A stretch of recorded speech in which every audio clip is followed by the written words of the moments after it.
to Philippe Etienne, former French ambassador to the USA. Thank you, sir, for being with us. I'm really keen to hear what you think about Donald Trump. Anything, any observations, any feelings, any thoughts, please share them with us. Well, first, thank you for inviting me. I learned something about Donald Trump because I was ambassador when he was president the first time.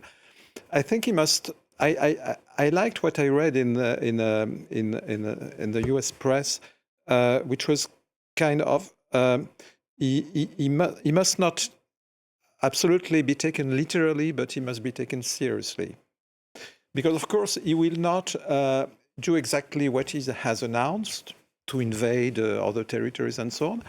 But when he speaks about a certain issue, he wants to achieve something with his own method. And this method is to talk directly to the people across the border or wherever, and to achieve something starting from a position which he thinks is a position of strength. This is the reason why he's more comfortable in bilateral relations than in multilateral settings, for instance. In a sense, that's his way of doing deals. Yeah, exactly. Now, related to what you just said, I think indeed that he has to show that he achieved some results in the main topics which were at the heart of his campaign. And the first topic which comes to my mind also, or still more after having listened to him today, is migration. This is really the core topic. And he said candidly again in one of his speeches of today that his people had told him, be more on inflation, on economy, less on migration, and he boasted he did the contrary, and he continues. And this is now probably the domain where he will have really to act, and I think it will be one of the main topics related to the executive orders. Declaring a border emergency. Yes, he has started, but he will sign executive orders today, or he's signing them.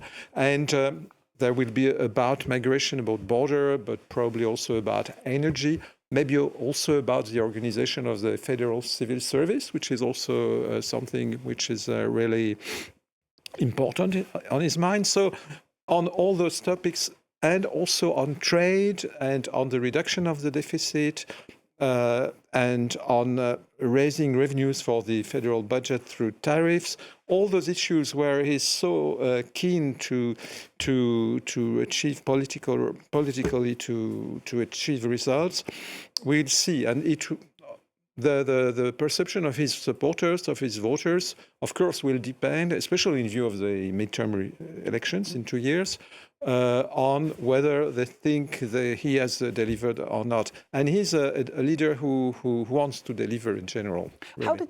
How did you find dealing with someone like Trump? Because all the ambassadors I've met, you included, there's a lot of intelligence there. There's a lot of sense of how things should be done.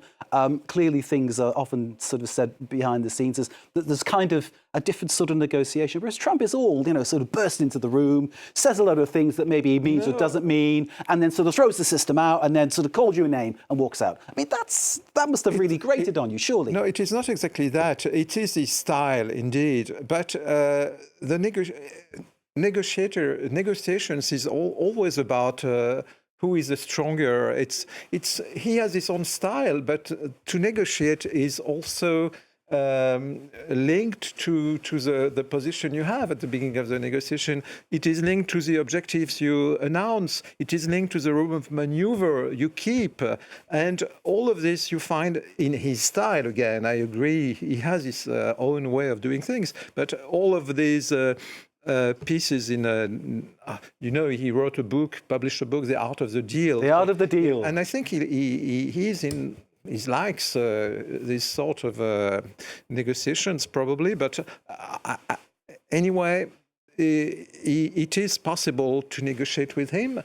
And I have on my mind some issues which we discussed, which were really serious issues during the first mandate. I just give you one example: the fight against terrorism. And, he decided at one point to withdraw the American forces from Syria. And there was a pushback both inside the US and from France and from our president, but other leaders. And finally, he didn't withdraw everybody. We kept forces together to fight. And it was really important because it was to prevent ISIS to be strong again. And so it is possible to discuss, but I recognize, and I said myself, it is a certain type of negotiation and mostly bilateral, of course, transactional, but transactions are everywhere anyway, and trying to start from a really strong position. Mr. Ambassador, thank you very much indeed. Just to remind you who we have here in the studio and what we're talking about, it's Donald Trump's approach to foreign policy. Just hearing there from the former French ambassador to the US, that's Philippe Etienne. We have